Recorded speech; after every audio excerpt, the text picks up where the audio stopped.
Alright everybody, welcome in. This is going to be another best of 3 match from the Tavern's Mug Cup. I guess it's just the Tavern's Mug. Hosted by Snaps on the Discord. So shout out Snaps. And shout out to our blue celestial player in this. This is going to be Fiction.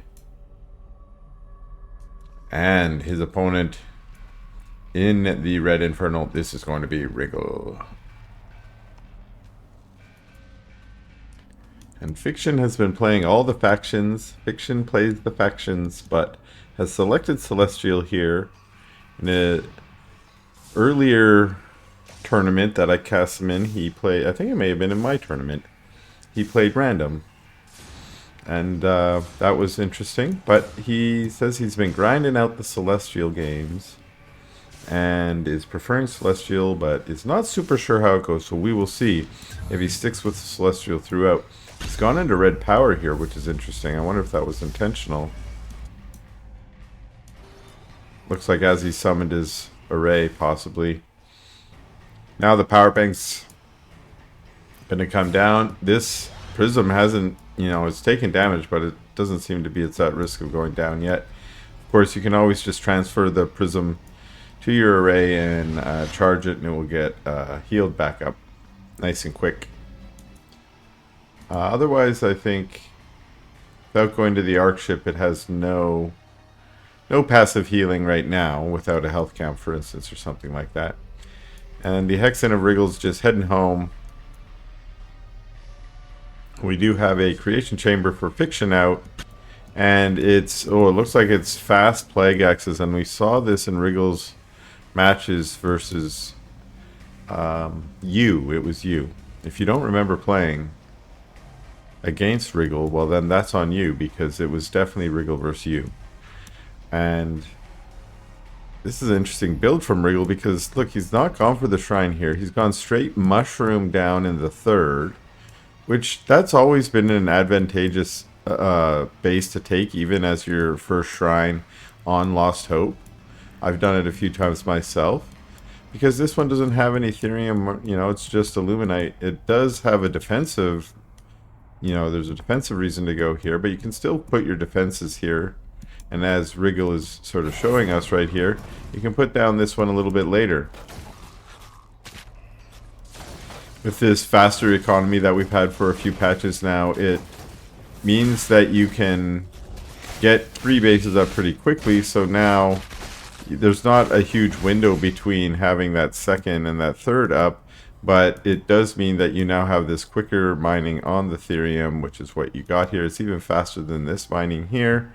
And that seems to be what Wriggle's going for. And remember, Wriggle's doing this really optimized build. Oh, he's going for Hexen. I've seen versions of this build when he goes heavy into the early Plague X's. As you can see, the benefit of this is all these fiends. And I do think he has a window here. I've seen him when he played against you, where he could just march up here and kill some power banks or something, and maybe get some Argents. Like we see Argents, there's a couple Seraphim here, but like, does this many fiends win the game? I don't know. I just think there's something here, because now what you notice here, well, that was a nice mine, but when you get to these larger mobs, not only do they kill some of your fiends, you're starting to be net neutral with the fiends. Now on Lost Hope, taking this okay, this could be an interesting clash. The fiends end up taking the aggro because the Seraphim, but the gods here chase the Seraphim away. So the Seraphim weren't taking the aggro from the Shadow Massives. Maybe the Shadow Massives can't attack air anymore. There was a time where Shadow Massives were bugged, and they would not only prioritize air units, but they would absolutely nuke them with extra damage. There was a time where you just were like, no, I'm not going to attack that with air units. It's just very risky. They're some of the weakest units on the map. There's a little bit of a battle here over camps. There's a little battle over the ramp here too. But there is a single Kree. That Kree says, get out of here. And all the Gaunts are like, alright, like, you're kind of scary. We don't like Kree. Seraphim are flying around trying to take camps, while Fiends are flying around trying to take them. There's a nice little mine set there on the ramp. Mine set here and there. I don't think mines are triggered by air units, so these Seraphim are free to fly around. But Wriggle does have a bit of an advantage here, I'd say. Just the map advantage at this point, at least. A little bit more map control. The Seraphim are trying to fly around, but we see how many of these camps are controlled, and while the Seraphim can fly around, they do not want to run into this army, so they're trying to stay on the outskirts, as we see here. Meanwhile, oh, yikes.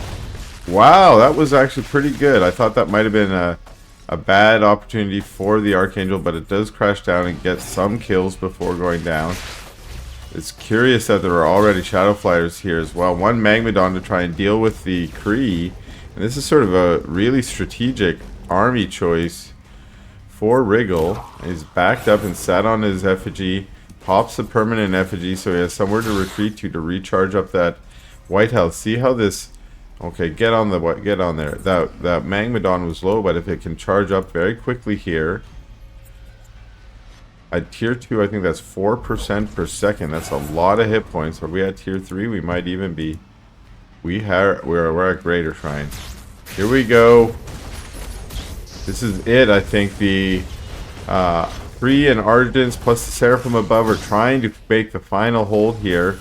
With a Sovereign's Watch to help them. One Hellborn then just says, well, I'm going to siege you from afar. And they try and lure these units into the range of the Sovereign's Watch. Wriggle maneuvering them back and forth to try and keep them out of that damage. But now deciding to go forward as he's got some of the units pinned down here on the low ground. And he's able to push in and take out the Seraphim. One Archangel manages to get out. Only smashes down a single Gaunt. And we have a Saber out as well. There is a Magmadon that's being focused. And the Magmadons are down. Another fresh one shows up. The Saber gets slashed in. And this could be it for our friend Fiction. As the Fiends start surrounding the Argents in the back there. The Archangel tries to keep itself alive by flying to the air. But it's getting chased down by... Wow, it survived there on the low ground with, looks like 10 hit points. Ridiculous, but this high ground base has been taken out. And I'm not sure what Fiction's going to be able to do. He is bringing that one Archangel back for another Meteor Strike. The Kree here, fighting with the Fiends. He wants to get a good Meteor Strike down. I just don't think it's going to be enough because more units are going to be able to trickle in here. Another Sovereign's Watch goes down.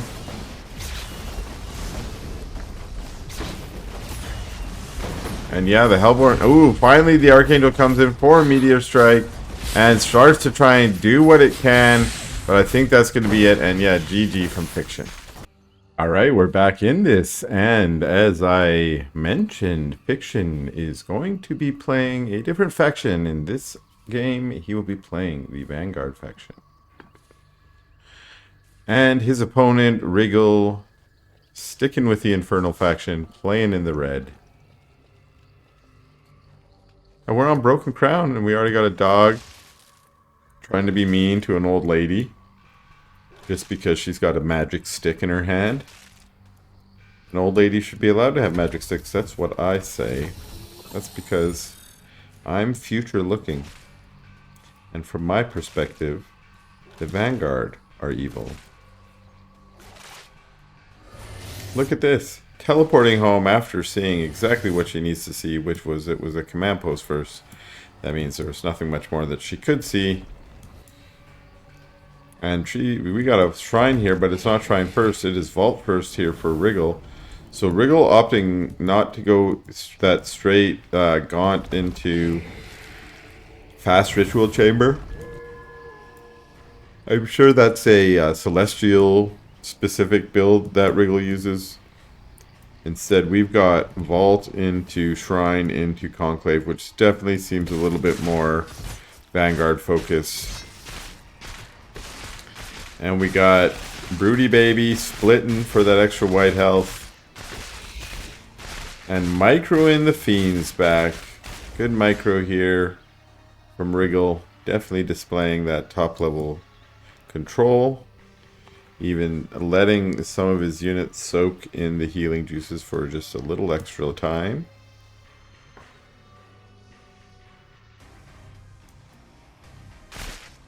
And aggroing the units so that they can use their splash damage. And then, yes, also microing back the fiends. Wow, very good control to micro the low ones. One fiend going down there, I think.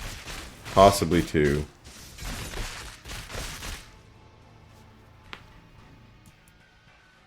And getting that camp. Meanwhile, we do have Lancers out for Fiction. Fiction's going to be creeping out the health camp as well.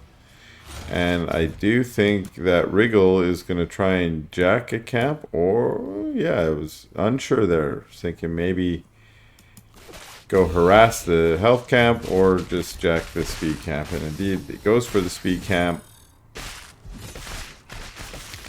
And more fiends, unfortunately, going down there.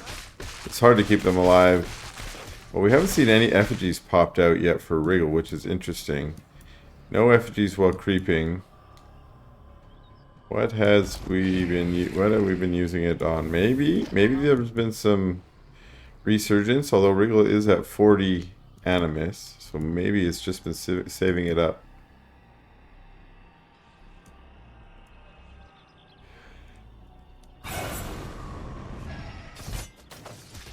Of course, the extra Animus can be useful defensively and for a few other things, maybe just keeping it going for a early dragon, something like that.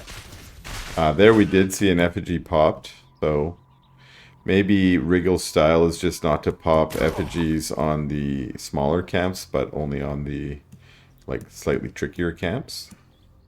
Preserves Animus. Fiend's coming here, but yeah, that does, yeah, good choice to run away, only losing a single Fiend there. Seeing a couple things there, seeing that there are exos in this composition, but also seeing that these units are at the moment just chilling at home, which means you don't necessarily want to roll up the ramp, but it does mean you can go out and start claiming some camps. That's exactly what we're seeing here. Wriggle's going to go get the other vision camp. And again, these units staying at home, 2 more exos added. We do see a drop ship here, so it's very possible we're going to see some drop play. This camp gets taken. That's most of the easy camps. We've just got the Luminite camps left, and they're a little bit bigger. Some Fiends heading out to see, is there a third base here yet? But no third base timing. But we can see for Wriggle that third base is up. Mago coming out. Finishing off the lawn mowing job. Stompy, stompy, stompy, stomp. Pretty sure that's what the imp says when you're riding, and you're just like stompy, stompy, stompy, stomp. That, at least that's what I'd be doing if I was on top there. Seems like one of the more enjoyable jobs in the Stormgate world is riding the Magmadon until you die. Less enjoyable is being the imp that gets shot out of the Mortardon because you're on fire and then you explode. Here comes that drop we saw, loaded up, full on double drop, and gonna drop right down here on the natural. There is a Shroud Stone here, but the drop has to get picked up because there are units the Magmadon's trying to chomp right down on top of it, but it's gonna go straight for the main. See if we can get a few more imps. Dropping down. And sure enough, mowing through some imps, and once again loading right up. Oh, 1 exo left to die. Sorry, exo. No exos left behind except for that 1 exo. Don't tell anyone. Trying to get out of there as some Shadow Flyers have entered the field. That's not enough to take these out. And in fact, yeah, well done. Dropping the exos down to basically say, fine, you know, fly into me, I'll kill your Shadow Flyers. Oh, watch out here. There was a drop going the other way. I didn't notice that. So, yikes. We got drops on both sides. Like, why hasn't Wriggle had more reaction to this? That's because Wriggle is loading up his own drop. I feel like the two of them are just saying, fine, you drop me, I'll drop you. You drop my base, I drop your base. And this is a pretty good Exo army here. And wow, going right back up again. So Fiction saying, fine, I'm committing to my draw play. Same thing for Wriggle, though. We're going to see these Bobs turn into Fiends. More Exos running down here to try and deal with this. Well, a Manifest Shroud Stone, and these... Okay, they're trying to do Return to Hanger, but no one gets taken. Both get taken out. So that's unfortunate. I think Fiction had to fly those around the outside and then call Return to Hanger. Especially since this is still in the base, this drop here with the Gaunts. There's still 7 Gaunts there. Only 1 Gaunt's gone down in the defense so far. Which means I think the battle of the drops has been won here by Wriggle. For a while there it was uncertain, but after those 2 dropships got taken out, that was a lot of army value, and we definitely see that in the supply right now. And Wriggle has decided to bring the rest of his army back, and that's going to be GG from Fiction in game number 2.